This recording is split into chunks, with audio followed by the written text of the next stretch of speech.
Welcome to episode 184 of Real Health Radio. You can find the links talked about as part of this episode at the show notes, which you can find at www.7-health.com/184. That's www.seven-health.com/184. Real Health Radio is presented by 7 Health. 7 Health works with women who feel obsessed with and defined by their bodies. Using a non-diet, weight-neutral approach that combines science and compassion, we help transform your physical, mental, and emotional health. We specialize in helping clients overcome disordered eating, regain their periods, balance their hormones, and recover from years of dieting, body dissatisfaction, and negative body image by learning how to connect with and listen to their bodies. And we're currently taking on new clients. So if you're ready to get the support you deserve in healing your relationship with food and your body, please don't hesitate to contact us. Head over to www.7-health.com/help, and there you can read about how we work with clients and apply for a free initial chat. That address again is www.7-health.com/help, and you can also find it in the show notes. Hi, everyone. Welcome back to Real Health Radio. I'm one of your hosts, Lou Urich, and today we'll be talking with a woman I've come to know and deeply appreciate over the last year, my friend, Sarah Stevens. As you'll soon find out, Sarah is a storyteller, and she uses the power of her own personal stories to invite others to show up, speak up, and take up more space in our world. It's my hope that her words and her wisdom will bring you closer to your own. Now let's meet Sarah. In 2016, Sarah Stevens left a successful, decade-long career in corporate healthcare in favor of work that better aligned with her passion and her purpose. After serving for 2 years as a freelance consultant to small businesses and startup nonprofits, Sarah founded the Beautifull Project, a storytelling collective that invites women back to their bodies and into a world where they belong with substance and with strength. Sarah is a gifted storyteller with a skill for using her own experience as a woman navigating the world in a fat body to invite her audience to encounter the parts of themselves that they hide away from the world, the parts they believe to be too much. Addressing everything from too big bodies to a fear of failure that cripples confidence, Sarah amplifies a message that moves beyond a body-positive sentiment and creates a movement that makes room for everybody to tell their truth and to take up space. She draws out confidence and courage. She believes in being free and being full, and she'll make a believer out of you too. Hi, Sarah, and welcome to the Real Health Radio podcast. Hey, Lou. Thanks for having me. Yeah, I'm thrilled to have you here, actually. And for the listeners, you should know that Sarah and I have been Instagram friends, online friends, recently took it to text friends for, a little over a year, maybe.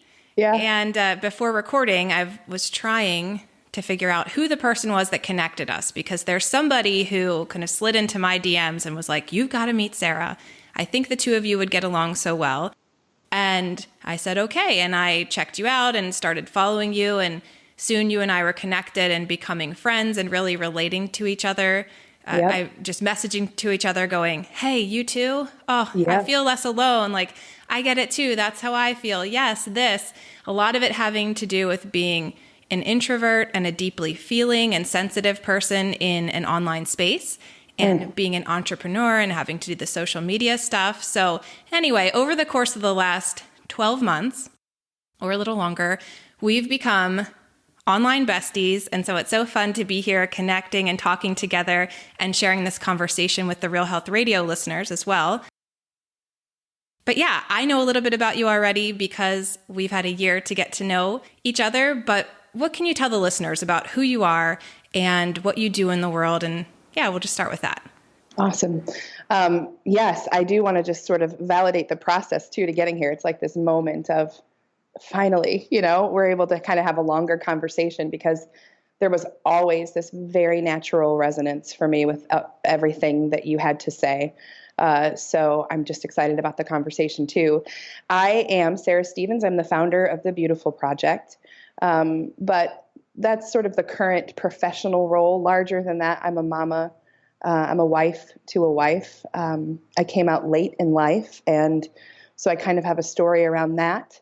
I'm a mom to 3 teenagers, which I think is significant to point out the place in parenting where I find myself. It's a whole other thing. Like I remember it being so hard when they were little physically to just meet all of the constant demands. But this 3 teenage parenting thing is next level with the invitation to know myself and be present to them differently. I was just talking to my dad this morning about making sure I'm not parenting from a place of my own fear and what that means and what that requires. So I'm a mama. I have this amazing wife. I have a history in corporate healthcare, actually. I spent 10 years in administration in corporate healthcare. And that was a really important experience for me. It taught me a lot about how to build a business and run a business. It made me kind of an operations expert. But it also pretty much sucked my will to live over time. I started on the front lines as a registrar in the emergency department, and I loved that. I was close to people. It is sort of that draw toward helping, I think. And then I was promoted pretty quickly over time. By the time I left, I was director of multiple business units and kind of had a seat at the table that, women are supposed to want, I guess, or I feel like there is this cultural command toward that. And I just realized how far away I was from anything that really mattered to me. And so I left that job. I resigned actually on Leap Day of 2016. I didn't plan it. I know it sounds like some sort of narrative fairy tale, but I literally resigned on Leap Day. And because I saw a meme, actually, ironically, on Facebook that said, "What are you going to do with your extra day this year?" And I was like, I think I'm going to quit my job. And so I did that without another job. And I just knew, I didn't know what was next. I just knew not this. I know this is not it. And through the process of kind of wrapping up my work there, I was recruited to start this nonprofit, this local nonprofit that connects women with mentors. They already had a board of directors formed, and they were looking for an inaugural executive director who could take an idea and make it into something real, which really is what I'm pretty skilled at. I'm pretty skilled at taking the idea and then translating it. And so I started doing that work for them.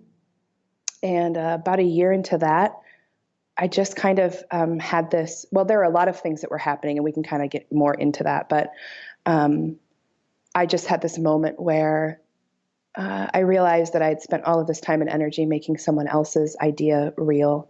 And it was just time for me to do it for myself, which is the moment when I kind of stepped into my power to start to found the Beautifull Project.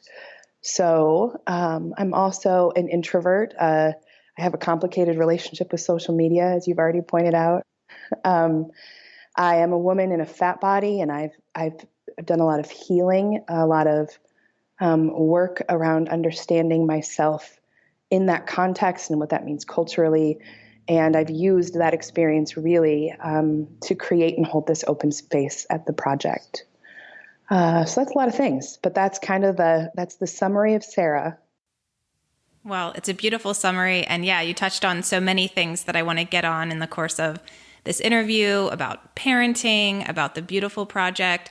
But I want to stay where we are now with you and more of your story. And because so many people here listening to Real Health Radio are either struggling with disordered eating and eating disorder, negative body image, or they're practitioners who work with people who are, we often like to hear the stories around our guests and their relationship with food and body. So would you mind sharing that aspect of, and you can start as early as you want, from your earliest memory of food and understanding your body to what that feels and looks like now. And I can ask questions along the way if that's helpful. But yeah, give us a little insight to your food and body experience. Yeah, I'd be happy to. Really, my first memory of, actually in the first season of my podcast, I would ask guests, do you remember the first time you realized your body was different from other bodies? And I use that as an in for these conversations that I have with these women. And that is kind of where I start my own story as well. The first time where I even realized that my body was a thing and maybe a thing to be fixed was when I was 9. And for Christmas that year, Santa brought me a ton of workout stuff. Like I remember my brothers got like a Walkman, it was the 80s. So, and they got new tapes, and I got a gym mat. I remember what it looks like. Like, I can't remember what I had for dinner 2 nights ago, but I remember the gym mat, and there was a stair stepper and some ankle weights. And I remember being deeply disappointed and not really sure what to make of that. But I did know for sure that there was something different about me than my siblings. And from there, it was probably a couple of years before I really started to lean into an obsession around that concept that my body was different and needed to be fixed. And what that looked like at the time is that I ended up I was in Weight Watchers with my mom when I was 11. And I've done in part of my healing, I've asked my mom, like, I'm curious about the giving a 9-year-old workout equipment and taking me to Weight Watchers when I was 11. And she has shared with me, she said, Sarah, that for Christmas that year, that was actually all you asked for. And when it came to the Weight Watchers, she said, all you wanted to do was be with me, which was really a revelation to me, because it told me that while that is my first conscious memory, I was saturated in the message already to want it for myself. And then the other piece is just to kind of see the lineage of how women are invited to shrink. Of course, I wanted to be and do what my mom was being and doing. And what my mom was being and doing was dieting. My mom was always dieting and always walking and dieting. So I was an 11-year-old in Weight Watchers, and I often talk about the experience of the gold star at weigh-in, and if you want to create a lifelong customer, give a child a gold star for losing weight, right? And then, up until very recently, I would have said that I was always trying to manage a larger body. It's only recently become clear to me that understanding of my body as larger actually was dysmorphic. I recently saw pictures of myself in 7th grade.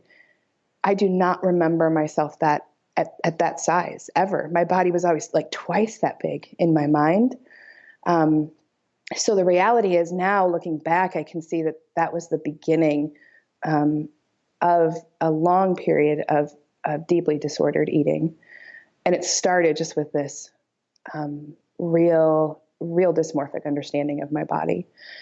So Weight Watchers was kind of my entry, my gateway. And then it was the year before my freshman year in high school. I don't know if it was triggered by this sense of like there's a new beginning waiting for me in high school, but it doesn't really matter what the trigger was. I'd obviously been primed for this moment of going, well, if I'm being rewarded for having shrunken a little, what will happen if I can shrink a lot? And I'm a very willful human being. So I started to make that happen by extreme calorie restriction and running to the point of injury.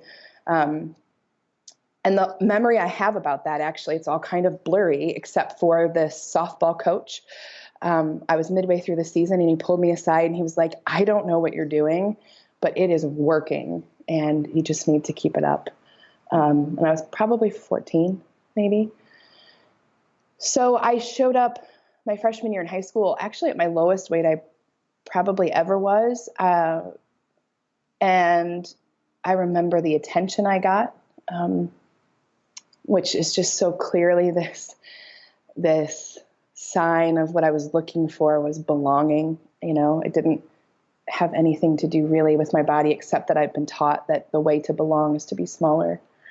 And freshman, sophomore, junior year were long periods of, truly today, I would have been diagnosed with an eating disorder. But for me, I was a 3-sport athlete too. So, and I was a straight A student. So there was just no and my parents were, their marriage was in constant turmoil. So there just wasn't a lot of attention. There was a lot of this like, well, Sarah's fine because I always performed so well. But really, I was eating very little every day. I was a 3-sport athlete, so I was working out very hard.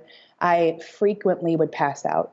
I mean, that's really where I was. And so today I would have been diagnosed for sure. But really, and the other thing about my body is that it never shrunk to the point of calling attention to it, right? I never got what people would consider like really small. So I lived like that for years. I don't know, 3, maybe 4 years. Off and on, I would go through periods where I couldn't really sustain it, probably because I was dying. I mean, honestly, like now I look back and I have such deep gratitude for my body's survival instinct that would just go through phases where I could not tolerate it anymore. But then all of those phases then were marked by pretty rapid weight gain and then the attention that comes with that, which often came from my house, from my mom,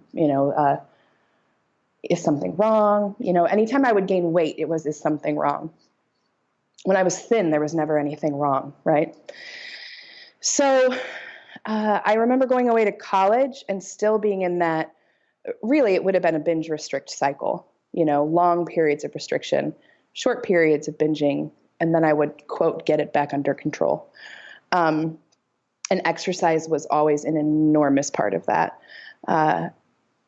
Obsessive, So then I went away to college, and the first year of college had a pretty common college experience. My mom's not hovering over me. If I gain 5 pounds, nobody's watching. So I gained quite a bit of weight my first year, and then came home and definitely had the negative attention about that. And so I went back determined to change it again, knowing that the super restrictive eating, I just couldn't do it anymore. So I met this woman who was like, this was mid-90s. So the trend then, right? So early in the 80s, it was like Weight Watchers. And then by 90s, it was 5 small meals, high protein, workout 6 times a week. So I had this very regimented life around calories and movement. And definitely took over my life. I mean, it was 80% of my time and energy and attention and resource went to this strict control about what I was putting in my body and how I was moving it. And then came home for another break at college, and everybody was astounded by the transformation. So just kind of fed into that a little more. And then I got pregnant when I was a senior. So this went on back and forth really for most of college. And then I got pregnant when I was a senior, and that was like something flipped in my mind. And I just, really, all of a sudden I felt like I had permission to eat. And I did not feel like I had permission to eat from the time I was 9 years old. So I'm 23. It's been a long time since I felt like I had permission to eat. And so that pregnancy for me was really just this 9-month binge. And really, if I look back at the story with the fluctuations in my body, with the changing in size and shape, it was really after I had my daughter that ever since then, regardless of long periods of restriction, again, because that still went on through my 20s and early 30s, honestly, I never really lost weight again. My body clearly hit that point, right, where it was like, I want to survive. And again, I can see that today as a gift, but then it just became this heightened cycle of, I'm just not trying hard enough, I had 3 kids pretty close together, so 2002, 2003, and then 2005. And my life became very much about them. And I look at those places too. I would have, so whereas before I would go through long periods of restriction with a short period of binging, really in those years, it was more like I couldn't find any space or time to be attentive to myself or my own body. But then I would hit those places where I was like, I've got to, quote, do something about this. And then I'd go on some super restrictive diet, whatever the newest fad was. It was Atkins for a while. We could go through the whole list. Yeah. Reimagined keto. That was true through my 20s and 30s. And in that process, I was diagnosed with thyroid disease, and was under the care of endocrinologist for a while. And actually that really was part of my epiphany. My moment was being under the care of this endocrinologist. So this would have been really just a few years ago. I've only been on this other way of living for a few short years, but I had tried, like I said, I was at that place that no matter what I tried, I could not in fact, I continued to gain weight regardless of any effort I was putting in to restrict calories or exercise. None of it was, quote, working, unquote. And so I had this endocrinologist who had me in her office, and she was actually a friend of mine. I used to manage her clinic, so I'm also in healthcare at the time, right? And so the medical model about weight loss, I literally used to administratively run the bariatric surgery center. So I would sit in on cases, and I remember sitting there thinking, something's wrong with this logic. Like, we're missing it. But it wasn't my job was to run it administratively, right? So we're talking about settling claims and all of those things. So I'm saturated in that world. That's my world. And growing increasingly frustrated with my inability to make my body smaller anymore. But there had been this tiny break in that, and it came honestly by social media, so I'm a little harsh on social media, but I can't remember exactly how, but I got turned on to a couple of people, a couple of fat positive people who were giving podcast interviews. One was Diane Bondi, who I love a ton. And I listened to her tell her body story. And this is when I'm still like in the thick of the medical model. I have to shrink. I have to figure this out. And I listened to her talk about her experience with her body. And it was the first time in my entire life where I heard somebody say, you don't have to fix anything, and you're going to be okay. I was actually literally on the treadmill at the gym when I heard her say that. And it just created this teeny tiny spark in me. This was probably 3 months before this appointment with the endocrinologist. So I'm starting to entertain more fat positive voices. I'm reintroduced to intuitive eating. I actually had been introduced to intuitive eating when the book first came out. But being so deeply in this really disordered eating mindset, I just used it like a diet, because technically when you're in that space, you can turn anything into a diet. So I was reintroduced to intuitive eating in this period of time, and I was just starting to believe that maybe I didn't have to fix anything. I had thrown my scale away, because that was actually because my wife told me I had to. I had actually quit drinking for a couple of months and got on the scale and had gained weight. And this was like devastating to me. Now, mind you, I felt so good having been sober for a couple of months. And in the moment where I stepped on the scale and realized that I had gained weight, all of that goodness was erased. And it was in that moment where she kind of held up a mirror to me, and she was like, Sarah, you're throwing the scale away, because that makes no sense. It makes no sense.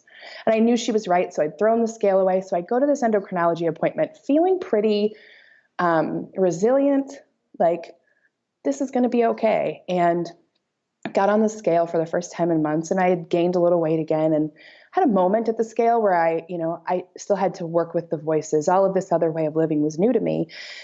And so I went to the appointment, and she came in, and it was normal, beautiful banter. We went back and forth, and I was feeling pretty good in so many ways, having made this major lifestyle change. And she said, she goes, is there anything bothering you? And I was like, well, I've continued to gain weight, and then she interrupts me, and she's like, I see that, and I believe that you try really hard. And so the reality of what's happened with you is that all of those years of restrictive eating combined with your thyroid disease, metabolically, you really can't eat what everyone else can eat. And so she said, but I want to help you. And she offered to prescribe speed. Now, mind you, every other thing in my life, every other component of health was trending in this direction that made me feel whole. But her answer was speed. And all of the resilience I had built to that moment was like crushed, right? And I kind of remember asking her some questions like, what's the sustainability of that? And she said, she said things like, most people tell you can stay on it for a few months. I can keep you on it for a few years if you'll come in for quarterly liver and kidney function tests. My liver and my kidneys were functioning delightfully at that moment. And so I also asked her, like beyond that, what can I expect? And she said, well, you're going to have to live on 600 to 800 calories a day for the rest of your life. And so I took the prescription. I wish I could say like I had this moment where I was like, hey, I don't want your crappy diet culture. But as a person who had spent I'd spent decades of my life trying to fix myself. And in this moment, someone's offering me a pill that could do it. And that's a pretty powerful moment. So I took the prescription to my car and I sat in my car for a long time. And all of those voices from the months past in podcasts and online and all those things that I was looking at and considering, they were all sort of present to me in my car that day. But the thing that broke through to me is I thought about my teenage daughter, who at the time would have been 15. And I couldn't get there for myself. But when I thought about what I would want her to choose, it was so crystal clear to me. It didn't matter what she weighed. I never, ever, ever would want her to fill that prescription. And knowing that I needed to parent by way of example, I couldn't parent myself in that moment. I didn't know how to do that yet. But I could find the space to go, I can model this for her. And what that will look like has to be an entirely different way of living in my body. And actually, it was in my car that day, really, where the Beautifull Project and the idea behind it was born, because what I decided was to jump off of this path, this like dumpster fire of diet culture, because this is where it landed me. In the office of a woman who sincerely loves me. I mean, honestly, she does. And in her head, that's helpful because she had watched me try for so many years. But it landed me in this place where the only option in her mind was to do harm to my body, to make it smaller. I want off that train. And so I knew that I would need to demonstrate new behaviors, but I also knew that my voice alone was not going to be enough in this like cacophony of other voices that would tell my daughter she needs to shrink in order to fit.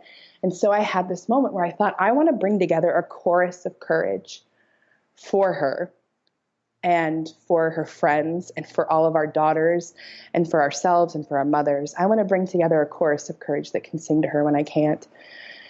And that really came in that moment when I was sitting in my car going, I'm not living this way, not one more second. Wow.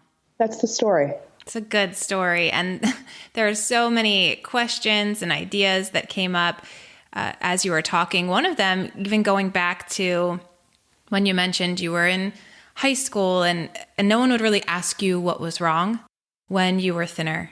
Yeah. Because you were performing in athletics and at school. And you were this idea of perfection or approaching the beauty ideal of perfection, the idea of perfection around academics and around athletics. And so nobody really asks you and no one really pays attention to whether or not you are actually present. Because then after that, you kind of share like, hey, you know what, probably 80% of my time, my mental capacity, my emotions, my life space was taken up by dieting and trying to be smaller. So you weren't present at all. But as long as you were performing or producing or approaching perfect, nobody really bothered to ask you anything. Yeah. That, and it, I had to work through a lot of resentment around that, particularly around my parents. And we've had these conversations. So there is still this thing in me that I go, why didn't nobody notice? Like we would eat together and I wouldn't eat. I mean, I know I wouldn't eat for weeks. I mean, nothing, I know exactly and I don't want to go into like the details of that because I don't want to be triggering for anybody, but I know exactly what I would eat and how much. And, that has fed today a very clear commitment that I will never, ever comment on a woman's body. I have no idea what it cost her to get there. I just won't do it. But yeah, there was this, and that I've had to undo that idea that I am only as valuable as what I produce.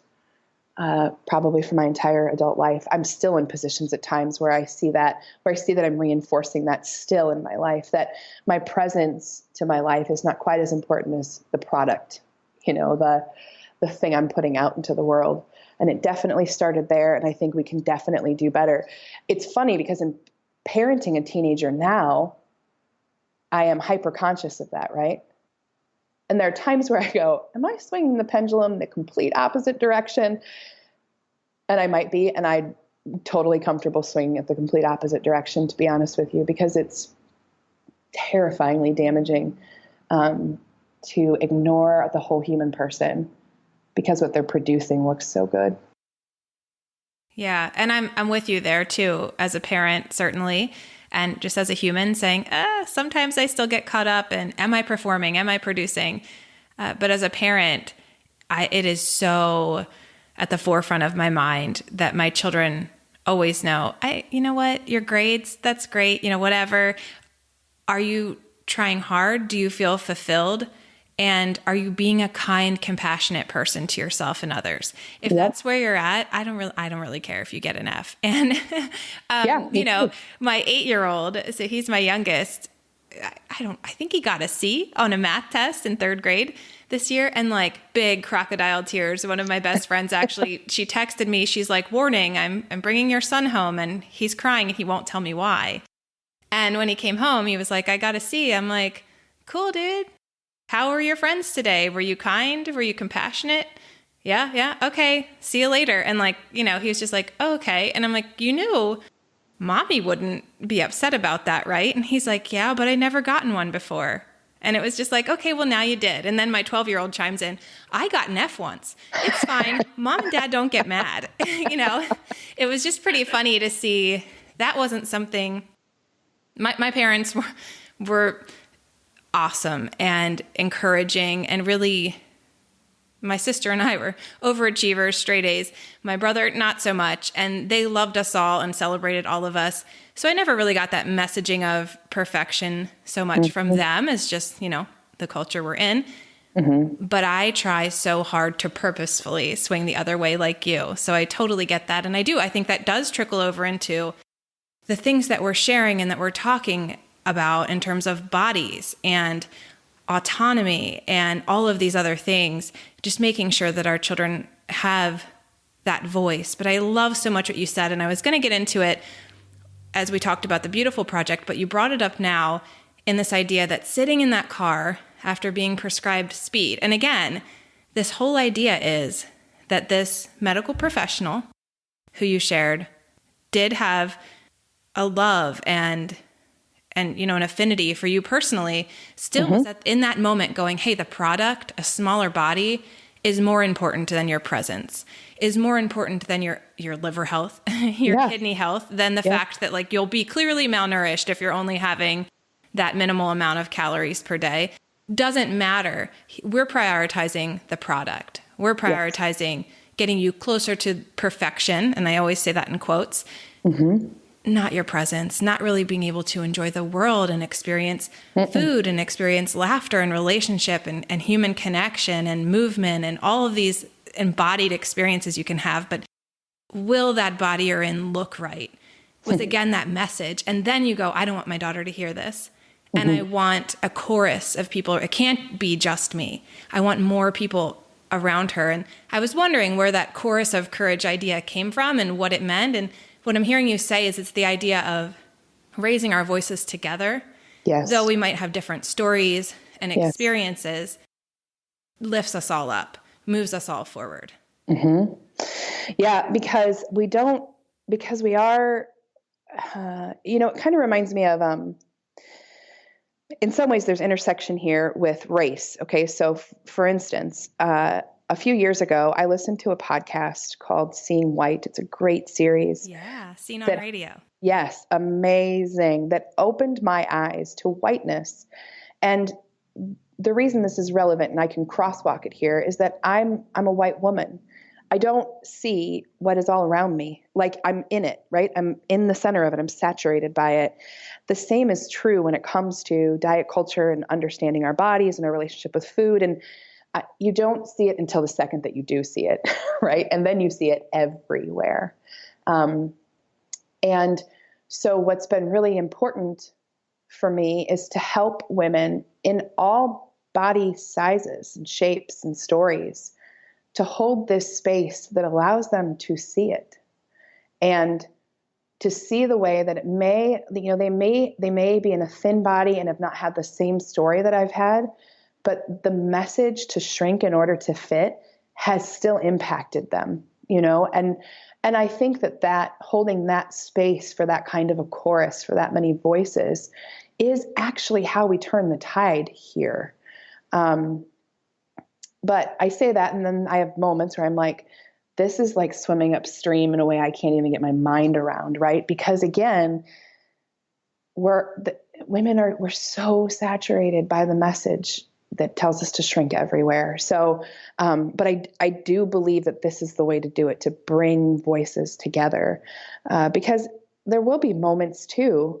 I still have them. I still have moments where I go, I don't do it really on a conscious thought level. Once it's more knee jerk, right? Where I'll think, well, maybe that would work. I'll hear myself thinking that. And then I recently saw a freaking WW commercial that was so well done. Like, honestly, I do marketing. I'm like, that's really well done from a marketing revenue generating perspective. Nice job. So I'll still catch myself in moments having this sort of subconscious knee-jerk reaction. And then I've done enough work now that my higher self can kind of weigh in and go, wait, it's okay. You're okay. You're okay. But as women heal from the impact of diet culture, regardless of body size and shape, and it's definitely, it has a much more intense impact on people as you end up in larger and larger bodies, right? But I think it impacts all of us. And inviting all of us to the table to share in that chorus, to sing something different to each other, I just think that there's a tremendous amount of healing power in that. Yeah. I'm really glad that you're bringing this up because, and what we're talking around and what, all diet culture, I recently heard the quote, what was it? That diet culture depends on fatphobia. Mm-hmm. To stay relevant. And so, and that's what we're talking about right now. We're talking in general about fatphobia and this idea that larger bodies and the people who inhabit them are bad, wrong, undesirable, these negative ideas and concepts that we as a culture have around fat bodies and fat people, and how it does absolutely affect everyone. But I'm so glad that you said, but not in the same way. Because my experience as somebody who is tall and white and thin, and, I used to say like, oh, average size. No, I'm thin, which I think is a really important clarification. And it's not one that I came to on my own. It's one I came to over time. And then recently, your fat friend. Oh, I love you, fat friend. Yes. So recently they wrote about this concept of like, if you say that you're medium, what about all of us fat people? Like, no, we are actually the average. And the average is size, 14 to 18. It's not a size 6, a size 8, that's not average, that's thin. And it was just this idea of even understanding when we talk about our own bodies, why it's so important to be clear and to understand the privilege in a body. But yeah, so I'm thin, I'm white, I'm tall, I do not use, assistive devices for mobility. I am healthy. I have all of these privileges that intersect with, yes, am I a woman in this world existing within diet culture that tells me, hey, you might not be fat, but by the way, you better not ever get there? Yes. Yes. And that aspect of fat phobia and weight stigma, the maybe you aren't fat, but sell your soul to make sure you never get there, is something that thin women do experience. However, it's not close to the very real, very tangible, everyday oppression that people in larger bodies encounter in just about any walk of life and anything that they do, from employment to public transportation to restaurants to so many other places where they are oppressed and stigmatized day in and day out. Mm-hmm. You are oppressed and stigmatized day in and day out, which means that while we all are affected by fat phobia, we certainly aren't all affected the same. Correct. That's exactly it. And I think that, and I don't know if this comes just from my general like temperament. I like to be effective. It's like part of my thing, right? So, I don't even do it consciously, I don't think, but I'm always looking for what's the most effective way to do this to create the largest impact. And this is kind of where I was crosswalking it with the seeing white thing, right? It comes back to the people in the position of privilege really are the ones where the burden of doing the work to shift the culture, that's where the burden sits. It doesn't sit with people of color. It doesn't sit with fat people. And so I want to engage the chorus to be able to start to do this work. But in order to do it, you have to help people see fat phobia, and you have to help them see how it's actually impacted them in much smaller ways than it has for people in fat bodies. But this, in my experience, the human psyche works this way. You have to tell people how it impacts them first, and then they're generally willing to listen to the rest. And so that's kind of why I've structured the project the way that I have. Is I want all of the voices to sing a counter message to this. And in order to do that, they have to be able to see fat phobia, and they also have to be able to see how it's impacted them. And I'm also often happy to correct this idea, like once they see it, then to help them understand it doesn't translate as oppression to you daily, right? It does to me, and this is how. And it does to me, but I'm also still in I've seen like the meme that talks about what's the difference between small fat, medium fat, and super fat, right? So I'm probably in the medium fat. So I can still get on an airplane and it's uncomfortable, right? But I don't have the experience that our super fat and infinifat friends have. And so that's the other piece, is that when we gather in the project, I am, if there's something I'm hypersensitive to, it is the fact that we're here to hold space and not silence each other. So you have to sit here and listen to her, hear her, right? And that is funny. Women have a hard time just listening sometimes. We want to fix things real quickly or tell them what worked for us. But man, there's so much to be gained from just the silence and the presence to another person. And I've watched it happen. I've watched people in small fat, or really not, thin women, have this moment, the awakening of seeing diet culture everywhere. One of them texted me this morning. It's her 40th birthday. She goes, "Hey, I'm having Old Town cookies for breakfast." And I was like, take that, diet culture. Because 6 months ago, this woman would have been at the gym at 5:30 in the morning on her 40th birthday, So that awakening for her, I am confident will translate to her willingness to show up for the fight for people in fat bodies. But the work of freeing people, the work of freeing all of us from diet culture has to still take place. It just is the way that it works. Yeah, that's so true. And you're onto something there, because just human psychology would say we often personalize things that are systemic, but we can't first see it and address it until there's that personal aspect of it, which is why so often when diets fail and people who have been restricting for years, all of a sudden their bodies are fighting back for survival like yours did, go, what's wrong with me? See, yeah. I did, no, nothing's actually wrong with you. Something's wrong with the culture that told you had to get smaller. Something's wrong with the idea that we can constantly control our bodies. But those are systemic ideas. Those are collective ideas and messages. That's not about you. there's nothing wrong with you. But so often that's what we do. And so I see it in what you're sharing too, is once we can personalize it and go, okay, hi. Yeah. Why am I restricting and binging at whatever body size I am? Why do I always feel like I need to be a little bit smaller? Why am I waiting to go on vacation until I lose X amount of pounds? Why aren't I approaching this person that I'd like to have as a romantic partner until I look a different way? Well, whatever size body you're in, it's fatphobia. Like, exactly. That's the why behind it. Weight stigma is the why behind it. Again, whether you're afraid of being oppressed or you already are, right, you're still experiencing it in some way. And yet, and I'll just repeat it over and over again because it's so important to me, and yet those of us who are in thinner bodies, those of us who have more and more intersections of privilege need to be the ones who are listening more and then taking what we hear from listening and going out and advocating. But we don't need to talk all the time. Agreed. So it's that balance. I'm wondering how you find that balance between the storytelling for people who are more privileged in different ways than others. What does that look like tangibly when women are gathering together? Well, and what it's still looking like is some trial and error. Sometimes where, especially because the in-person component of the project has really just been about maybe 6-7 months. So I'm learning as I go about how to structure the conversation, because we do need to, at first I was like, let's just have an open conversation. And that was okay-ish, but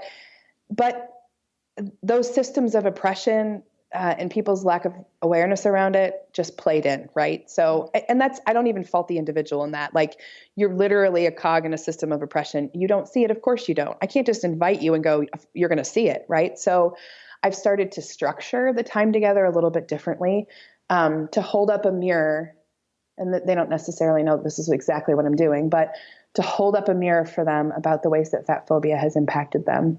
And I wouldn't say it that way, and then they start to move into that conversation to extract things from themselves. But then I really do, I get to facilitate, honestly. So I am conscious of doing it gently, but also just being sure that the people most marginalized in the room are heard first. I get to have control over that, which is why I haven't scaled the idea, honestly, because I'm not interested in it causing more harm than good. And until I can figure out how to train people to do that, or, for now we're fine where we are, just having those conversations. But I think it requires first self-awareness of your own privilege. And I'm constantly seeing more of the layers of privilege I have, even in this mid-fat body, being aware of that, and then being willing to just be quiet. And there's so much. I said this the other night. In January, I asked women to record. In fact, you did one for me. Thank you. Record a short video to talk about the 2 things they weren't going to change in 2020 about themselves. And the thing I was astounded by is just how, when you ask a woman, you say, hey, tell me a little bit about this. And they just crack open with the most stunning, wise, brilliant, kind things. And so I want to continue to create space to do that, right? But then also, it's up to me really to be attentive to how we sort of curate that, and making space for people in marginalized bodies is you have to listen. But then you absolutely nailed it. And I say this over and over too, particularly also about race. The burden of the fixing is not on the person in the marginalized body. The fixing you're in the club. It comes from the position of privilege. Now you have to advocate for something different. And I definitely send them out of here with that message, self-awareness first, but then do something with what you know. Right. Yeah. And what you have, I mean, there's certainly social capital involved in a certain body type, a certain appearance. And the more social capital you have from your thinness, from your closeness to the beauty ideal in whatever ways that looks like, the more opportunity you have to make change, to at least be heard. I think about just recently now, this podcast won't actually probably air until February. But just last week, which of course I made noise about, Jillian Michaels made comments about Lizzo's body. And there was, a thin white woman sharing her opinion, and she has everything to gain by distancing people from Lizzo's body, by being healthist and talking about somehow correlating diabetes to Lizzo's body. And she has everything to gain by doing that, because it perpetuates the fat phobia that keeps her industry going, that puts money in her pockets, that gives her a job. Yep. And so, of course, she's doing that. But the people that need to speak up, and thankfully many of the people who did speak up, and honestly, I'd love to say it was of their own volition, but everything that people like me have learned, we've learned from fat feminists, really. We've learned from fat liberation. Yep. So, and we're still learning, and I'm still getting it wrong. But hopefully I apologize when I do and can learn and do better. But thankfully I did see so many people in thin bodies, and so many, fitness professionals, and so many people who champion intuitive eating and health at every size go, hey, yeah, this is wrong. And I'm going to say something. I'm going to use whatever platform I have, and I'm going to say something about it. And to me, it's like sometimes, and I think you've already said this in this interview, it's like sometimes you feel like you're just swimming upstream. Like, is this ever really going to change? But in those moments, I was like, ooh, like, look what's happening. Like, nobody's letting her just say this stuff without pushback. Mm-hmm. And at the same time, why is it still happening? But yeah, it's because we, the people who have more of that social capital, have to be the ones to push back again and again and again until it's just absolutely unacceptable. And like you said, we have to do that by listening, and then by taking what we hear and going out into the world to advocate, something that is way easier said than done. But I'm so glad that so many people are doing. And for listeners who are in whatever size body they're in, who are experiencing restrictive eating, eating disorders, negative body image, binge eating, anything like that, let it start with you. Get the help that you need. Work through your own ideas about bodies and about food, and then allow that to open you up to others' experiences. And I mean, a part of the work I do in coaching, I'm always bringing in health at every size, fat positivity, not just body positivity. The idea of weight stigma and what it does and how it's affecting everyone. Because I don't know that we can heal individually without knowing all of those things. But I also think we do have to be in the path of healing individually to heal the greater culture. Yes, exactly. Yep. I can't say it any better than that. So, yeah. What I want to know before we move on to the TED Talk, the Beautifull Project in more detail, is now you said, just the past few years, you didn't fill the prescription. You didn't go the route of minimal calories and consuming a drug to make you smaller at the same time as it harmed your body and broke down your vital organs. You said no to that and chose instead the path towards body acceptance and towards intuitive eating. What did that look like? Because I know you said, hey, the first time I did intuitive eating, totally made it a diet, which is very common. Yeah. But what changed this time, and how did you begin to make that shift? It's definitely started that day in the car. I came home and told my wife about the experience. And like, before I was even done talking about it, she was like, it's interesting to watch someone else be a fierce advocate for you. And then to let that penetrate you in some way, like that was the experience. Like, I saw how angry she was at even the suggestion, and I hadn't found any anger yet. I was still kind of climbing out of a hole of shame, but going, I'm not going to take this. So there was something about her being a fierce advocate. And my wife is she's in a pretty average, truly average sized body. So we have very different bodies. And so to see her advocate that way was kind of this initial awakening. And then the truth is, in the beginning, I didn't know what to do. I'd spent, that would have been like literally 30 years of my life being either on a diet or in between diets. So in the absence of any rules, I remember some of the first things were permission to eat.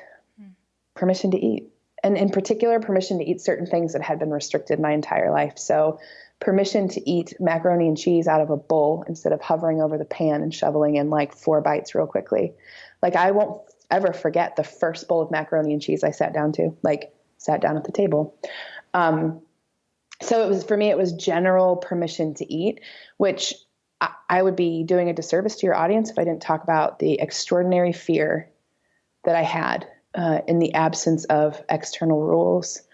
I continued to just lean into resources too that exist really in the virtual world, which I can't overstate my gratitude for. So everybody who's doing this work in your audience, keep going.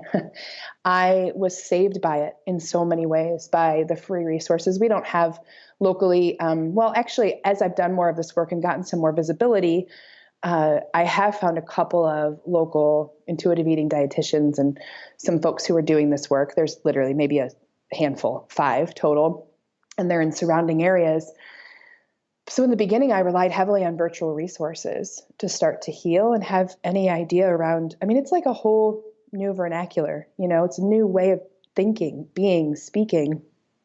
So in the beginning, that looked like just blanket permission to eat. My relationship with movement it's still kind of complicated.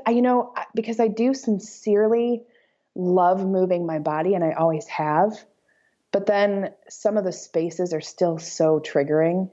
But then I crave some of the endorphins that it's still a little complicated. But in the beginning, what that looked like was I'm only going to do movement that I feel good when I do it. So it was yoga. It's just yoga, which for me was next to nothing in comparison to how I used to behave in relationship to movement. So I practiced a lot of yoga and gave myself permission to eat. And I think in the beginning, that probably still looked a lot like binging because my body didn't know what to do with that. It was like, well, you're going to take this away again, right? So there were lots of conversations with my body. And by that, I mean literally laying a hand on my belly and one over my chest, where I would remind myself that I wasn't going to take it away again. There was a lot of that embodiment, sort of seeing my body as me, but also as her, and having a relationship there and promising to care, like mutually care for each other.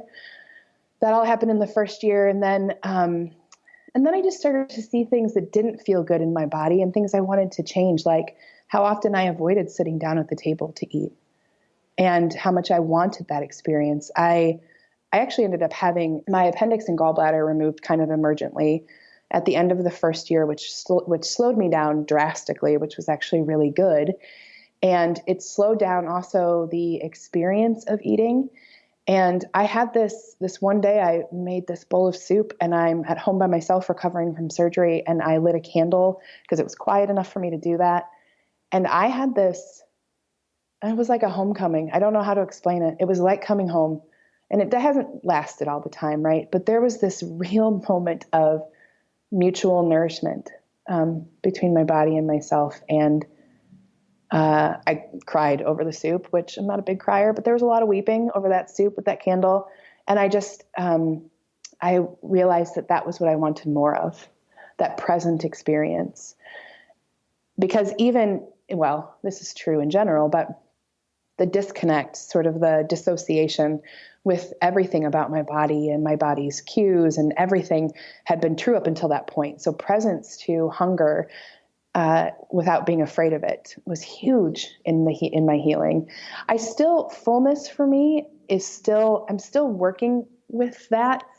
I read this meme recently that talked about this idea that, of course, you have grief around fullness. And that hit me really hard. Like, I read it and instantly just felt the emotion of that. And so I haven't completely explored that. I've actually recently found an intuitive eating dietitian locally that's been recommended to me by some of the women who come to some of the live Beautifull Project events. I think I might start doing some work around my grief about fullness, because that obviously resonated, but it's buried so deeply that I can't even tell you what I'm sad about. I just know that I am. So it's been a process, honestly. It's just a process of learning and then being gentle with myself and having a ton of grace when I find myself in other thought patterns or other behaviors, old behaviors. I wrote once on Instagram about having gone back to the gym and gotten on the elliptical, and how that was like going back to my first ex-girlfriend, like thinking it's going to be different this time. And it wasn't different, and just and figuring out then what that does look like, because my body does love to move, and I'm so profoundly grateful for its ability to move still. And and so it's still a process.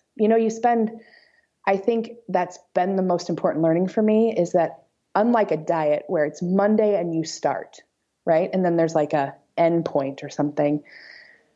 This, like every other relationship in my life, is a relationship that will take time, and there will be moments that will require forgiveness, and then there will be moments of tremendous joy. And so I'm just really trying to continue to stay present to that I'm now in an actual relationship with my body. And if I look at the way that I'm in relationship externally, I can learn a lot from that about how I want to do that here.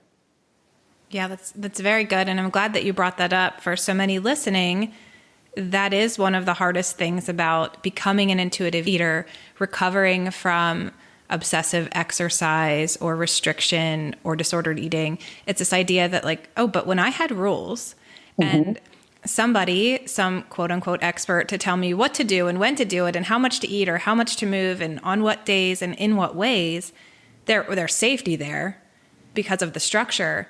But also it feels easy at first. It's easy until your body's like, yeah, no, we want to live. Like, we've got to stop doing this. And then, as you shared in your experience, the metabolism, does some things to conserve energy, and your body no longer is going to respond the way it used to a diet. And so I always tell people dieting's really easy at first and hard later. And with intuitive eating and body acceptance, it's really hard at first and super easy later. It's not to say you never have negative body image days. It's not to say you're never like, oh, what am I hungry for? Or, wow, I ate to the point of discomfort here. That's human. That's just being a human. So it's not to say those things never happen, but it's really, really hard at first to just be in the experimentation and the curiosity and the wonder of what does it even mean to sit down and let myself eat, to give myself permission to think I'm worthy enough to eat food because I'm hungry or because it's delicious or because I just want to. What does it mean to do that? How does it feel? How does that translate into my life? That takes time to work those things out and to kind of refine that relationship with food and body. But then you have that momentum and you have that connection, like you said, where it's the relationship, and that gets pretty smooth. Now, you always got to check in. I think if we talk about personal relationships, it's like, okay, there's not necessarily, my husband and I have been married for almost 15 years. So there's not necessarily this newness. And I can read him like a book most of the time. And so a lot of the time it's just so easy. We kind of have this dance that we do in life and in our partnership where things are easy and we just kind of go in stride. And sometimes we hit bumps and sometimes we have arguments or disagreements, and that's all okay. But it's way easier. I know him so much better than I did when we first began our relationship in college, when we were, in our early 20s. It's just a totally different thing. And so knowing that about my very personal relationship, it's easy then to translate that to our body relationships and go, no wonder it's hard at first. We're just getting to know each other. But of course it's going to be simpler later because that communication is going to be so much smoother and we're going to understand each other. There's going to be more of a flow between me and my body. And you'll be, what's astounded me as of late is that if I start to pay attention to the cues that my body gives me around hunger and fullness and movement, it actually tells me a lot of things about a lot of things. It is profoundly wise, like in ways that I didn't even know. A couple weeks ago, I was trying to make a professional decision, one direction or the other. And that entrepreneur life it can be complicated. So I wanted to choose the more secure path. And, because I like security and safety, because I'm a human being, right? And we like to feel secure and safe.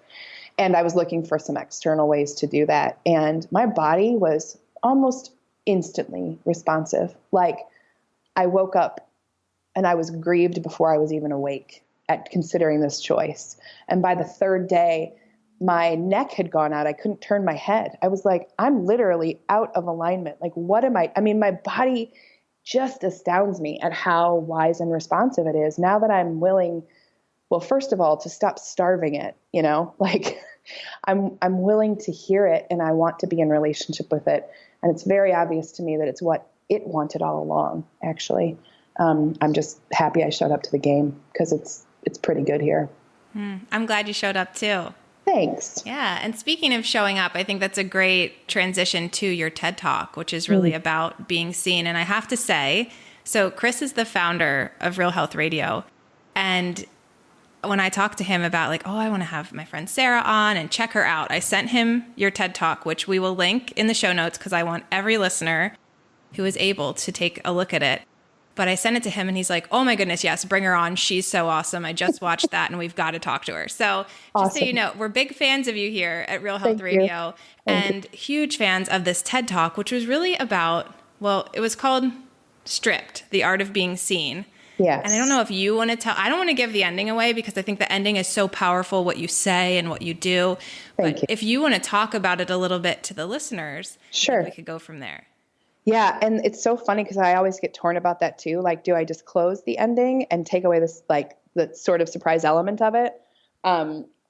So I won't. We'll just leave that out there as like a teaser. You want to watch it till the end. That's right. But that talk is interesting because when I applied, I wasn't entirely sure. Like, TED is a whole thing, by the way. Like, the audition is a little intense because it has to be 3 minutes and succinct enough to like capture people's attention, but also deep enough for them to know what you're talking about. And then the process to prepare for TED is also very intense. But I had an idea, and basically the idea was, I think the thing that makes us most powerful is the thing that we're trying to hide away from the world. So, and I thought about that in my own experience, about how much, I've already alluded to it, but how much time and energy and resource I spent for 3 decades of my life trying to shrink my body. I often will talk about how the sort of one of the genesis moments of that talk came from the movie What Women Want. Do you remember this movie? Mel Gibson. Yes, I do. Okay. So there's that part where he first realizes that he can hear women and he's running through the park and there's this group of women who are running counter to him and he can hear everything they're thinking. And they're thinking all sorts of things about how to care for the people around them. But then there's one woman in particular who's saying 1 piece of toast, 90 calories, a pat of butter, 45 like she's calculating calories in her head. And I love that scene because it really is a tiny window into the kind of mental energy it takes to be committed to shrinking your body, right? And so I had this moment where I was like, what if I took 10% of that, 15% of that, and what would have happened if I would have applied it to something else? Like, where could I have taken up space if I wasn't so concerned about what people would think when they saw me? And that was at this body size and every body size for 3 decades. So that had become abundantly clear to me. It was actually never about the size of my body. The obsession remained.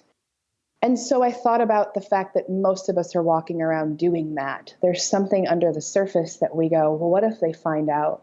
And so I structure the talk so that it's really, the talk is an invitation for us to understand that maybe that is exactly where our power lies, and how we find it is to step into it and choose to kind of take the power back by going, this is all of who I am.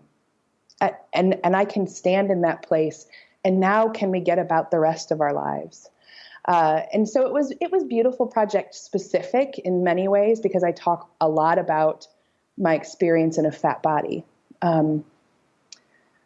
But as is customary for me, I want the invitation to be broader. I didn't want it to just resonate with people in fat bodies, although that was very important to me. But I talk in there about how what we're all craving is freedom. In fat bodies and thin bodies and black and brown bodies, we're craving the experience of being free. And I think part of how we get there is to stand in it and go, this is who I am. Now, what else is available to me now that we've gotten past that part where I'm terrified of what you're going to think when you see me? It was, the irony of it is that it has actually sort of generated this speaking career that's kind of starting to launch. And your introverted friend. That's ironic to me that that's the direction this is headed. I'm grateful for it. And I understand that I do have a particular skill with words on a stage and when I get into that space, I actually do know how to take it up, you know? Yeah. But if just left to me, I probably would have spent the rest of my life behind my keyboard. But I'm also pretty excited and grateful that it resonates the way it does, because it does seem to actually resonate with people, period. Right. It does seem to accomplish the thing that I had hoped it would. And actually, to that end, I want to tell you one specific story. So when I did the performance, because TED really is a performance, like I'm pretty sure it was probably 40 to 80 hours of actual prep, because you're only on stage for 15 minutes, but there's no teleprompter. Like, you've got to nail that thing. And you're usually pretty nervous. So there's a guy in the front row who, and actually you can see him on the video. So when I open up the talk, I use the word fat right away. I start talking about people in enormously fat bodies. So as I'm using it, I can feel him, and he's shifty in his seat. He's clearly uncomfortable. And in one of the opening scenes, I use a slide from the Adipositivity Project. And if you don't know the Adipositivity Project, you should. So it's this really great photojournalism project that showcases and celebrates people in fat bodies. It's beautiful. So I use this slide, and now I watch him get increasingly uncomfortable. Like, he leans forward in his chair and puts his head down. At some point I say something and he laughs, but it's not funny, you know? So he's that uncomfortable that he's not really able to completely not verbalize. So I'm running parallel tracks of like delivering this once in a lifetime moment, right? And I'm conscious of this tall, thin, white guy in front of me who is so uncomfortable with what I have to say. And so, not to give away the end, I'm not going to, but as the talk progresses, it requires more and more vulnerability from me. And I realize that I'm going to have to do this with this guy right in front of me. And it was a very clear, direct invitation for me to step into my power for my own sake, to remind myself that in this moment, I am safe because I keep myself safe here. And so I finished the talk, and it was right before intermission. So we all broke for intermission. I went outside to get some air. I come back in, and this guy makes a beeline for me. And I wasn't sure if I was still pretty raw. And I really wasn't necessarily in the space to like defend anything. So I'm pretty withdrawn when he gets to me. He actually puts his hand on my shoulder, and I'm like, thanks, don't touch me. Why are you touching me? Yeah. Why are you touching me? And he said, I just need a second of your time. And I'm like, here we go. Some thin guy wants to talk to the fat woman, and I'm not in the mood for it. And he said, you are the real deal, kiddo. And I was confused. And he said, I spent my life as a firefighter, and I had no idea that I had developed this really awful, dangerous bias about people in large bodies, because in my experience, it was harder for me to move them. So he talked about it from his own lens, and he said, I will never, ever understand people in large bodies the same way. Like, you changed the way I understand people in large bodies and what that experience is like for them in this culture. And this guy comes in and he asked me for a hug, and he was like, it'll never be the same again. So, that moment for me, because ultimately I want people in fat bodies to feel seen by my work, but I really do. I'm after the conversion story of the thin white guy. He's the guy. I mean, that's a big deal to me, that he could understand the experience of people in fat bodies enough, again, to see fatphobia and to go, that's not okay with me. And here's how I was living in that. So yeah, the talk was amazing and transformative and terrifying. And when it dropped on YouTube, I thought I was going to vomit for like weeks. But it has definitely changed my life, and I'm hopeful it changes people who see it. Oh, it's so good. And of course, like you said, a lot of it, you're talking about your body and being seen. And relating this to, in your own mind, not in your talk, but to the Beautifull Project. Mm-hmm. But then you said, and I know in the talk you do challenge people, hey, be seen, like show up, take up space, whatever it is in your life or in your world. So what are some other examples besides showing up in our bodies? What are some other examples that you've seen where people are just wanting, just desire, even if they don't know they're desiring? Because even when you're saying like, I'm an introvert, your introvert friend is now going to be the speaker. Part of me is like, yeah, but this is what you challenge people to do, to just show up, and be seen. And so what are the things that you're seeing other people be challenged to expose of themselves, and in doing so, create their own healing? That's so good. So, often, so I have a lot of affinity for like a narrative perspective, right? So we're always writing these stories, and from our history and our present and our future. And so some of them are fact-based and some of them aren't. I actually use other examples in the talk that I think are really indicative of what you're talking about. So not only was I afraid of being seen in my fat body, but I also was 33 years old when I came out. I mean, I spent a very long time with that reality, convinced that if people saw me that way, that I don't know what is it that I wouldn't be loved or belong? It's all of that, right? I also talk about how for years I was terrified that people would find out that I lost my home to foreclosure at the end of my first marriage, because that means something, right? It means, I don't know what I think it means, but it means terrible things about me. And so I spent all of this time hiding those truths about myself. And in reality, if I just say them out loud and then we go, okay, moving along. I've watched other women in particular in this work. The thing I see most often is that once they start to take up some space in their bodies, they also start to use their voice a little differently, right? Like there's definitely this connection between like silencing and hunger. And I haven't quite figured it all out yet. I've just been watching.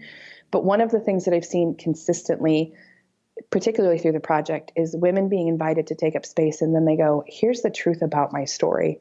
There was an entire season of the podcast that was the Survivor season where some women disclosed these unbelievable stories of survival for the first time. And then they'll talk about what it's like to have the truth outside of them. I often say that the truth takes up space wherever it lands. And so if it's inside of us, it's no less true, right? It's just taking up space in me. I want to put it out in the world. And so it can look like stories of survival. The other thing that I've watched women do is really give voice to their ambition, which I also love. Like I've had women text me and say, I was in this board meeting and it was so obvious that like my opinion wasn't welcome. And I just thought like, I'm going to take up some space here. And and so that phrase, take up space, and I do think it starts in our body though. I don't ever want people to lose that connection. Like, I don't think that we can really be stepping into our truth and our power and our space in one area and still obsessively shrinking our body. I think it has to start there. Like, I get to be embodied and real and whole and human. And now I'm going to go out into the world with that. It's interesting because, or maybe it happens in tandem for some people, because I know off air, you and I were sort of talking about a faith deconstruction that I had and having similar experiences going to the colleges we did and then, changing since then. And for me, it was actually using my voice in that way to deconstruct things, to advocate for other people. And I kind of told you, knowing what I know now, I wish I would have actually said, you know what, I'm advocating for me here. But I wasn't. I was advocating for other people the same way you were like, I'm not filling this prescription because I wouldn't want my daughter to. So that sometimes the only way we get to self-compassion is through understanding how we would advise someone else that we love or how we would treat someone else that we love. And so that was my experience too. But it actually, I felt simultaneously and using my voice and taking up space and getting out of spaces that didn't support me and the people that I loved. That's when I started finding more of a home in my body too. So it was happening like at that same time. And I don't know if I could tell you what came first, the chicken or the egg there, but it felt like, yes, the two had to go hand in hand. There was no way for me to continue using my voice and rebelling against things that I'd constantly been told should be another way and not also take that rebellion to the way that I'd been told to eat and the way that I'd been told to look and the way that I'd been told to move. So I hear what you're saying. It's definitely resonating there. I think that's a really good point. I agree. I don't think it is first. Now that I think about it, I think the reason I say that is because I don't want, I think that women we're going to be so naturally likely to go, well, I'll take up space over here, but do you really want me to dismantle fatphobia? Because that's really uncomfortable. So I never want women to divorce the two. Do you know what I mean? Like, they have to coexist. It is not either or. It really is a both and the expansion of yourself in every way. It has to be invited in every way. And it does, to your point, it trickles. You start one place and then you can't unsee it. I know I've said that like 100 times, but once you see it, you cannot unsee it, and you cannot unsee the intersection everywhere. Yeah. We always say in our house, you can't get the toothpaste back in the tube. Oh my God. I say that all the time too. That's because we're best friends. I know. Yeah. But yeah, so exactly. You just can't separate the two. And so we've got to show up. We've got to show up for ourselves in so many ways and tell our stories. I want to move this into the Beautifull Project because you've talked about sort of how it became a thing. It became a thing in your car after being prescribed speed to become smaller, and knowing that you wanted more voices to support. At that time, you were thinking of your daughter, but support all of us in pursuing our own healing and showing up and being individuals. And you do that through storytelling. Why storytelling? Why is that so important? I think that circles back to one of the points we made about the human psyche and our need to understand it in context of ourselves. Any truth, we have to understand. We will internalize things generally so long as they fit a construct that we have, or at least can relate. And the fastest way there, in my opinion, is story. We hear ourselves in each other, and then we also are able, I think, to be expansive in our understanding. So we can go, gosh, that resonates, and here's where she's different, but here's where we're the same. So I also think that the piece of story that's super important to me is something that I said before as well, that story requires a teller and a listener. So it's a two-party thing happening. And if I can invite us to listen, every place I can possibly invite us to listen, I'm going to do that. And also, I mean, story is how we've communicated forever, right? The caveman writing things on the walls of the cave. It's how we understand ourselves. It becomes a mirror to us. And I also, like right now, I'm learning about ways to be expansive in storytelling, that it doesn't just have to be either you sit down at a blog or behind a microphone at a podcast. There are so many ways that humans, particularly women in this case, are skilled at storytelling, but they might do it through different mediums. So I think it's an expansive way. I think it's a way that invites a two-party relationship that is a teller and a listener. And I also think it's a deeply powerful way for people to understand themselves and the world around them.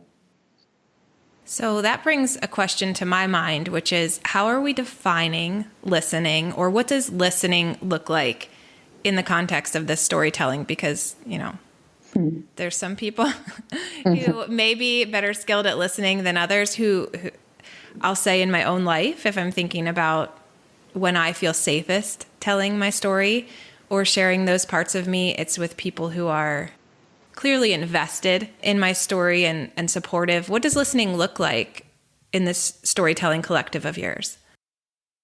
That's a great question. Well, I was thinking about what struck me there that you said about the component of safety, right? How that has to play in.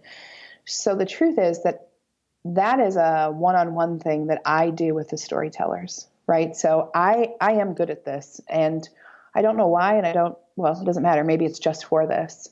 But one of the things that women will say after they've sat with me, particularly on the podcast, and particularly in season 2, that was all about survival stories, they would talk about the experience of feeling safe with me. And then when those things are launched into the world, I'm still a buffer in some ways, right? Between how people may or may not react to the story that they shared. So I think that that when it comes to the virtual components, the listening, what I would ideally love is for people to feel heard and whole, right? One of the things I say often is that people heal when they're heard. And that experience has been true for me. So what I want from the listeners is just the same thing I work to create very consistently, which is just hold space for people. Like, I think it's just the invitation to hold space for another person and let their words sit between you and change you often, right? But the act of holding space, which means I don't have to do here, fix here. I can't tell you how often I have to remind people in the live events that we don't need to give advice to each other. Like, it is compulsive that people will talk about being in pain, and the woman across the table will be like, well, let me tell you about who you should go see, you know? So I think that listening it's an active reality. You know, it is active, but it doesn't mean it's verbal. It doesn't mean it's fixing. It is an act to hold space and just let another person be seen and heard and help to heal in that. But I tried to create that environment by modeling it myself. Yeah, that's really good. I like what you said there about like not offering advice. And that's something that I know I have a private Facebook community for people around mending their relationship to food and body. And sometimes we'll have threads where I just want to hear what's on people's hearts or what they're feeling right now and where they're at. And I put a disclaimer in any post where I'm asking for people to share where they're at. I'll put a disclaimer. Let's celebrate each other. Let's show validation and presence for each other. Please don't advise unless someone specifically asks for advice. Because of course, if somebody wants to be advised, that's different. They're consenting to the onslaught of information and ideas. But otherwise, I'm very clear, don't advise. Just validate, just honor, just celebrate. But you don't have to fix someone. And I think it's good for us, those of us who identify as women, good for us to be reminded that we don't have to fix everyone and everything. And it's also good to feel when we share that there aren't people just primed and waiting to jump in to fix us. I've learned over time, mostly by way of my own inclination to fix, that most of that is actually about me and the fact that I'm uncomfortable holding space for discomfort. And that's hard. It's harder when the person across from you is in pain or where it's difficult. And this was hard for me to admit because I am a lifelong fixer of things. So it was very difficult for me to really get underneath that and go, I actually think the root of this is because I'm uncomfortable with your discomfort, which is probably why we feel so shorted when people start fixing us. You know, I think my wife and I have a thing that we'll say, is this a listening time or a fixing time?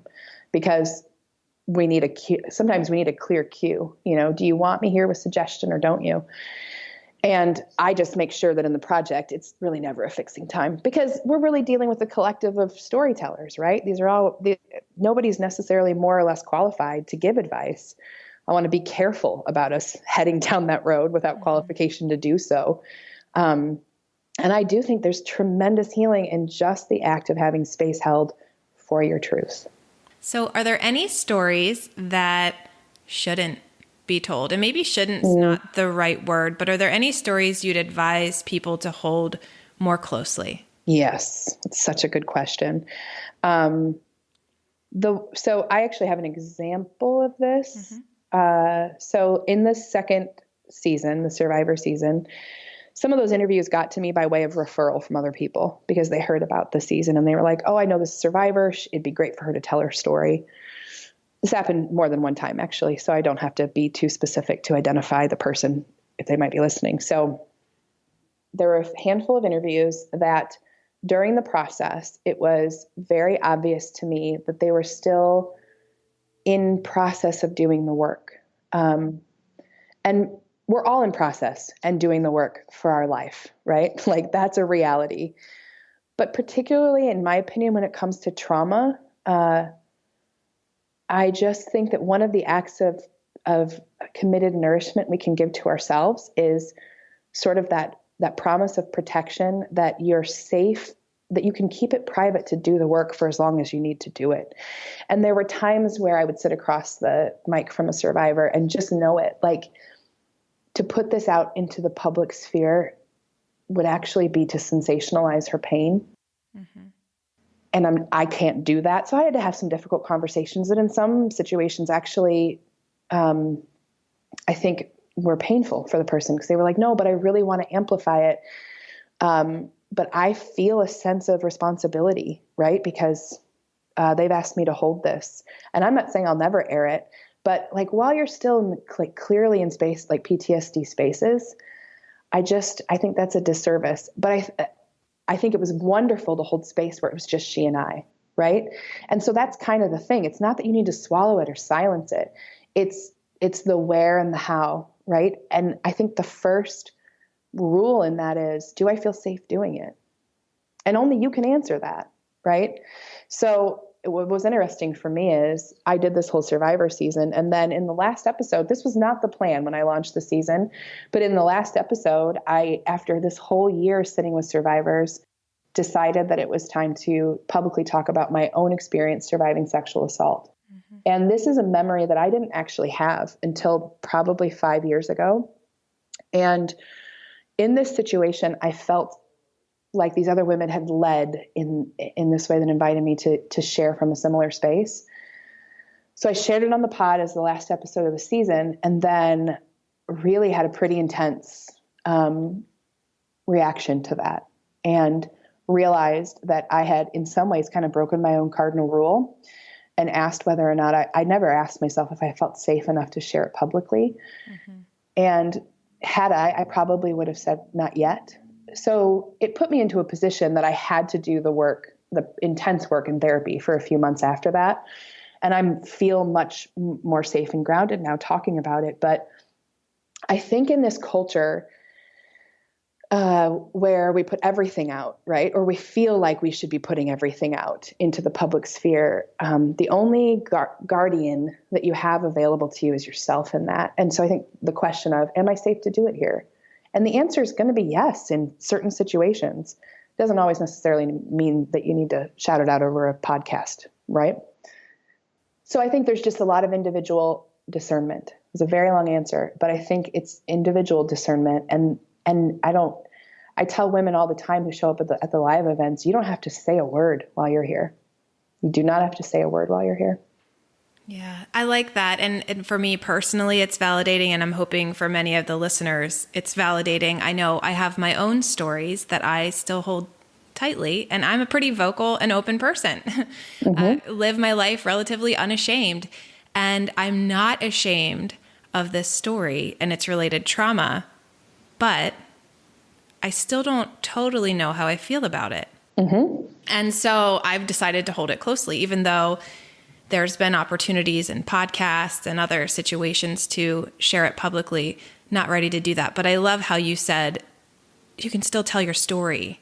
It's almost like know your audience and choose the audience that you feel safest with. And I've been able to do that, thankfully, because of loving friends and family. But for anyone else who's listening, I think that's so validating to hear. You don't have to share your story in a TED Talk. Nope. You don't have to share your story publicly on the Beautifull Project or in Beauty, which is the podcast that's associated with your Beautifull Project. But you can still share it and be heard and have loving listeners. I think the other thing I always tend to tell people is I don't want to hear somebody else's story. Because I think that's where people's stories intersect our own, it's okay to talk about our experience in that story. But telling other people's stories is another place where I'd just so much rather hear from that person when they're ready so that they have the consent and the autonomy around their own stories instead of hearing it through someone else. Yes. And I think that a performative sort of invitation from just by way of the platform that social media creates, I think that we've started to kind of feel this need, like, well, I'm supposed to be authentic and vulnerable, right? Doesn't that mean I'm supposed to share everything on the most public platform? No, like you still have to care for you. Right. No one else can do that for you. And being in tune enough with asking that, I love, and you just nailed it. It's not that the truth needs to be swallowed or silenced. It's that you share it in places that are safe. And maybe a podcast feels safe, that's awesome. And maybe you record it and then you go and you hear the preview and you're like, that does not feel safe and I'm not ready. Make sure you're working with people who are willing to hear that too. But remember it belongs to you. Your story is as real as your body is. And it belongs to you and not to anybody else. So I can't overstate sort of that invitation to take up space that way and go, here's my boundary and I'm just not ready. And that is okay. Yeah. We're getting close to the end of our interview, and I'm not surprised that I didn't touch on nearly half of the things that I wanted to talk about with you, but all the things we talked about were so good. I do want to talk a little bit about parenting and raising children. We did touch on it, but I think this is going to inform all of us because we're all just humans. We're just different ages. But what does it look like to you to cultivate this idea of storytelling and showing up and owning your truth with teens, with kids? Oh gosh. It's, I just had this conversation this morning about, I go through phases where I feel very secure and certain about the path I've chosen as far as parenting and the relationships with my kids. And then other times where I'm like, I wonder how that's going to turn out, and actually in both cases, I'm always wondering how it's going to turn out. I think part of the leveling process for me was exactly what you just said. We're all humans, just different ages. And really seeing my kids as autonomous people. That sort of changed everything. I wasn't raised that way. Not even a little bit. I definitely felt like my worth came from what I produced and that it was my job to stabilize an otherwise unstable family. And so I've parented counter to that in many ways. So what that looks like in our house is what other people probably might see as pretty permissive. But I invite the truth always, always. There is nothing that we cannot walk through. And the truth takes up space where it lands. I tell them that all the time too. Like, you don't have to swallow it, whatever it looks like. What's challenging about that, is that it's kind of countercultural. And also my wife is 14 years older than I am. So she actually was raised in a different generation of parenting. So it's been an enormous shift for her to, like in the beginning, it was actually a huge, there was some definite difficulty around the parenting issue because I was like, I'm not a hippie parent. I'm just a parent who thinks like that these are whole human beings and that they're not an extension of me, for God's sake. Like, so they are their own person. What I want to do is just gently hold up a mirror to the person that they're becoming and let them know that they're seen here and that they're loved here. And then I think that there are just occasional moments where I'm like, is that going to be okay? But I will tell you things like my teenage daughter prior to this shift for me, we had a very difficult relationship. Alana's getting ready to turn 18 actually next week. We share the same birthday, which is pretty awesome. I actually launched the project on my 40th birthday and her 16th birthday as a gift to her. Awesome. Yeah, it was awesome. And she like made me a personalized blanket for Christmas with pictures of us on it. And I was like, I am literally the luckiest mom in the world. So I use those things as indicators of whether or not we're on the right track. But by that, I want to invite all of who they are to live in our home for as long as they want to be there. And sometimes that, we have to have conversations similar to what you and I had talked about before about kindness and compassion. Those things are far more important to me than anything else. My youngest child, actually, he is in a very thin, athletic, like physique. He's just naturally that way. It's interesting because he's the kid who's most fat phobic. He actually, when my TED Talk dropped, he struggled a lot with the idea that this was in the public sphere and what people would think. And so, but in our house, we have space for that conversation, so because it's not going to help me to silence Gabe. It's only going to help if I invite him to talk so we can talk through these things, to keep asking him to come back to the table. to unravel exactly what it is there that he's afraid of. And he's also 14. So there's just a lot of social pressure at 14. But I invite all of them because that's how I want to be invited, you know? Yeah, absolutely. I was just having a really great conversation with a friend yesterday where we were talking about the idea of inviting our children towards us versus pushing them away and what that looks like. And so much of it is communication, dialogue, and making space for them to be who they are and to work out who they are. I mean, I didn't know who I was at these ages that our children are right now, but I had the space to learn that. And I had the space to try things on and to question. And it's something that I've so valued. My parents really allowed us to be critical thinkers and to hone those skills. And doing that meant a lot of conversations like the ones you're having, like, Mom, why did you put this? Why is this on YouTube? And like, I don't know how I feel about it. You know, those are the sort of conversations we need to be able to have to work through our hesitations and our frustrations. So that's really valuable advice and insight that you're giving. As we're wrapping up, what would you say to the listener who says, hey, you know, I think I do want to take up more space. I think, maybe I am craving to be seen and known, not because of what my body looks like or how efficiently I can count calories or how great I am at the gym, but because of who I am or the stories that I hold within me. What would you tell a listener in terms of what are those first steps they can take towards telling their story? Because again, it's not always going to be a TED Talk. It's not always going to be a post on social media.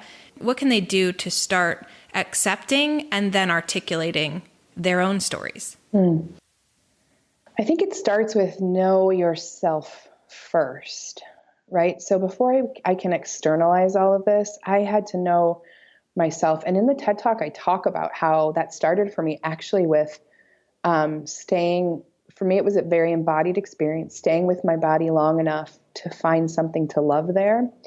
And I talk a lot about the experience of my reflection and how I'd spent so much of my life looking at myself and quickly looking away because I couldn't stand to stay with it. Because there was a lot of pain on the front side of it. Everything I was conditioned to think about myself is what I thought.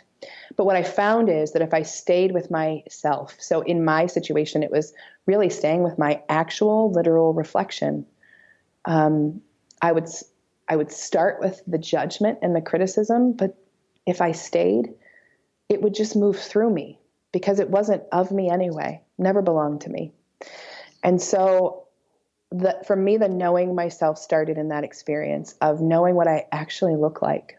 I didn't know. I mean, I hated pictures, right? I hated all of it. It was all just part of the same package. And so I got very familiar with what I physically look like. That was part of my experience. And then I started to find safe places and people to share those things with. So I think that's the next step is to kind of gather the others, you know. I am grateful and deeply privileged by the people who surround me. I'm hopeful that most people have somebody. And so after the know yourself, it's the gather the others. And then from there, I think the rest of it just sort of unfolds. I can't overstate the first part. Become familiar with you, whether it's laying your hands on your belly and feeling the judgment and letting it sit and then move through you, whatever it is, the place. But for me, I go right to the place that I'm most likely to avoid. I think real acceptance is like actually right underneath the thing that we're loathing. It's the thing that I'm most afraid the world will see. Love is like buried right under it, but I have to stay there. And so that's really the first step, in my opinion, to finding your story and telling your story. It's know yourself first. And for people who are listening that might not be body related, there sometimes can still be places in our body where we can feel our grief or our trauma, our story, the parts of us we haven't yet exposed. The other thing is, if it's not really embodied at this point, you can journal for yourself or even just meditate on it or talk to yourself about those parts of you that you don't necessarily want to expose because you're ashamed of, and begin bringing that up out of the ground, out of burial and into the fresh air in whatever way that looks like. What about when the fear comes, or the insecurity, or the shame, the I want to go run away and hide. I'm done. I don't want to tell my story anymore. How do people move through that? Well, the first thing is I think that there is some wisdom at times to stepping back a little. Like the discernment of, I mean, I've had times where I'm like, I've had enough exposed. I feel like I walk around naked all the time. I don't want to walk around naked all the time. So I think there is some important, I don't want to invite people to just discount fear, because there are times where I think that if we're paying attention, maybe what we're saying is we do need a little retreat for some self-care. So that being said, as a cautionary component, I really think fear is like a compass to me now. If I'm afraid of it, I'm probably supposed to walk that direction. I don't have to sprint at it. I can take small steps slowly if I need to. But I've learned particularly over the last 3 years, really starting with that decision to leave a corporate career that had a paycheck. I mean, that's a real terrifying thing. What I learned is that there is freedom on the other side of fear, but I didn't know it before because I never was really willing to walk through it. I would always stop short of it and go, I'm afraid to look. What I've discovered in that process, what's true for your audience, I'm confident. We really are far more capable than we know. We just are. But you have to build the evidence. I talk often about how confidence follows courage. Courage is first, always. And it's only after I've done something that I know I can do it. So it is that part. There is just that initial step into the unknown, but also to know that you're not alone. This is why the chorus is so important to me. I don't know how we spread it to scale that everybody knows, but I'm going to keep trying because there is something about our need for real connectedness that's at play here too. So facing fear like that is much better when you're not walking by yourself. And I have an immense amount of compassion for people who feel alone. Start somewhere. Maybe it is in a virtual space, in a group where people have like experiences. Maybe that's where you start to feel seen. But I can tell you walking through fear is much easier when you know that there's somebody witnessing, observing, and maybe walking with you. Wow, those are really powerful words to end with. So I think I'm going to leave it there. For all the listeners who want to take in more of what you have to offer, who want to learn more about the Beautifull Project and everything else that you're doing in the world, where can they find you? So the project exists primarily on a website. It's thebeautifullproject.com, and it's beautiful with 2 L's because the Beautifull Project is an invitation to be full. From the website, you can actually navigate all of the things, but we're also on Facebook and on Instagram. We are actually going to change the name of the podcast, which is like a major rebranding thing, but primarily because I've discovered that sometimes I get a little too creative with naming conventions and then it gets confusing. So we're just going to call it the Beautifull Project Podcast for season 3. That launches actually by the time this airs, it will have launched. Season 3 is the Mamas and the Makers. It's about how women are a creative force in the world. It's an invitation to understand how we take up space by what we make. It's been an incredible season to host. So that's on Apple and also on Podbean, the website, Facebook, and Instagram. Yeah, that's it. Perfect. And we'll put all the links to everything that you just shared in the show notes so listeners will be able to find it there. Sarah, thank you so much, first and foremost, for being my friend and being my person that I found on the internet who is just such a kindred spirit to me. I so appreciate you, but thank you also for sharing your time and your wisdom and taking up space here on the Real Health Radio. Thanks for giving me the chance to share it, Lou. Well, friends, that's all for this week's show. Please be sure to head over to the show notes if you want to watch Sarah's moving TED Talk or check out the Beautifull Project. And as I mentioned at the start of this episode, 7 Health is again taking on new clients. If you're interested in working together and looking for a safe place to tell your own story and heal your own relationship with food and body, or if you simply want to find out more, head over to www.7-health.com/help.